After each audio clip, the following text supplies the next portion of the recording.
and I will pass you over to Todd Pappy. CitizenCon. Come on, I can't hear you. All right, there we go. So, we'll be talking today about something special. It's an update on something that we talked about a little while ago, but we feel it's the future of Star Citizen, and it's the culmination of multiple different game systems coming together. So why don't you play the video?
All right, so base building. All right, it breaks down into two really large gameplay sections, planning ahead and prepping, and then you've got the on-site where you're actually going to build. So with that, you need to figure out what your goal is. Is it to have a home with a nice view and relax? Is it to have a trading post where you want to create and sell items? Is it to gather resources available and move on to the next area? Or is it to be off-grid and be completely self-sufficient? So with that, with your prep and everything like that, we've got blueprints. So the recipes. Everything in the game is fabricated from a blueprint. Players acquire blueprints via reputation rewards, missions, or rare NPCs. With any blueprint, you can actually do research on it and then create different variations. With materials, ranging from the common to ultra rare, you might find them at the local shop or have to travel around the universe to collect them. Unrefined, refined, simple materials, or even complex components will all go into the fabrication. With this, then you've got location, location, location. First area is high security, so you must purchase the land. The base is actually invulnerable because of the planetary shield tech. A security will show up to protect it as well. You pay for the privilege, you're taxed. So at this point, you won't have the best resources available. You won't have access to the best resources available on the planet. If you don't pay your taxes, the shields will go away after a period of time, and the base will become derelict and will collapse. But this is low risk, low reward. Then you've got low security. So again, you must purchase the land. It's owned by an independent corp, gang, or faction. Again, you don't have access to all the best resources on the planet. The base is vulnerable. AI NPCs will show up and protect the base if it's attacked. The protection will escalate over time. Player can also build defenses to help mitigate this as well. And then it's medium reward, medium risk. Then you've got lawless. So this is no protection other than what you build. There's shields, anti-air. Players can disable the shields by getting close to them and destroying them. High risk, high reward. Since there's no taxes, no protection fees, you get a high return on the resources that you collect. Now, there's some cross-shard and server meshing considerations that will kind of adjust this design in the future, but we'll get into that later once we're really building it.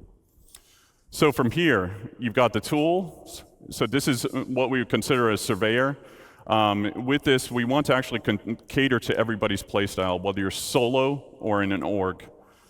With this, you've got different buildings that you can produce, from small, medium to large to XL or XL. So with the surveyor tool, you can only build the small buildings. With a vehicle, you can build small and medium-sized buildings. With the Galaxy, you can build small to large structures. And then obviously with the Pioneer, Pioneer can do it all. And it still works as a mobile base. And we'll talk about some of the more expanded features that we're adding to it in later on. So, and then it's also, we're exploring what can be done in space, not just on the planet.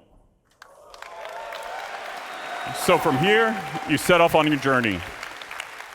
So with the land claim, you put your tool down where you want, you launch the drone that is built into the machine, and then from there, this allows the player to access the base building and also land claim mode.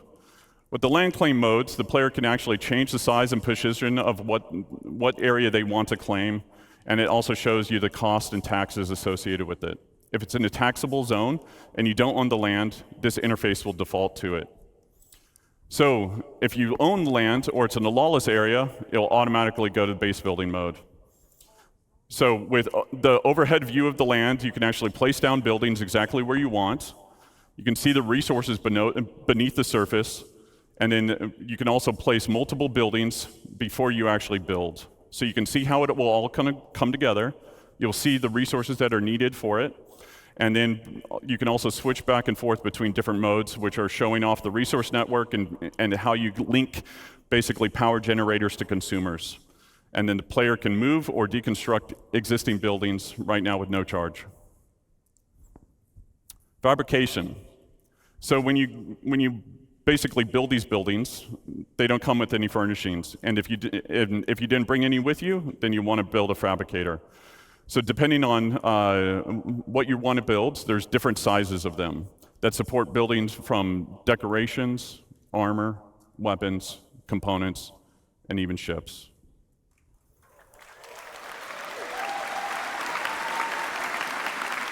So like base building mode, you need blueprints, resources to craft what you want. Everything fabricated is produced it produces a physicalized entity. Stats and quality will depend on the quality of the materials actually used. Once you've done that and you've built your decorations, now you can actually fill the room the way that you want to fill it. So furnishings can be purchased at different locations, or they can actually be fabricated. You can do that via first person or in a dedicated mode in the surveyor's tool. With that, you've got different types of buildings. So you've got utility style, which would be garages, freight elevators, landing pads, storefronts. And then you've got extractors. So with extractors, we want to make sure that nothing in regards to resource gathering is fully automated. A level of player engagement is always needed. So as Nick talked about before, there are different types of commodities, radioactive, perishable, et cetera. What you'll be doing is pulling out full containers. Then from there, it'll be repairing, or there's wear and tear associated with it, or even misfires like you saw in Thorsten's talk and Guillermo's talk yesterday. There's also upgrade paths for making them more efficient or resilient. Power generators. So with different types of power generators, there'll be some that are more cost-effective as well as effective in different areas. Solar panels will not always work in darkness. Fuel generators will need to be filled up every now and then batteries to store excess power. Then you've got producers. So things that will require the players to combine different resources to produce new items. And then you've got defense. So anti-air, anti-personnel, and then shield generators. And then the big one.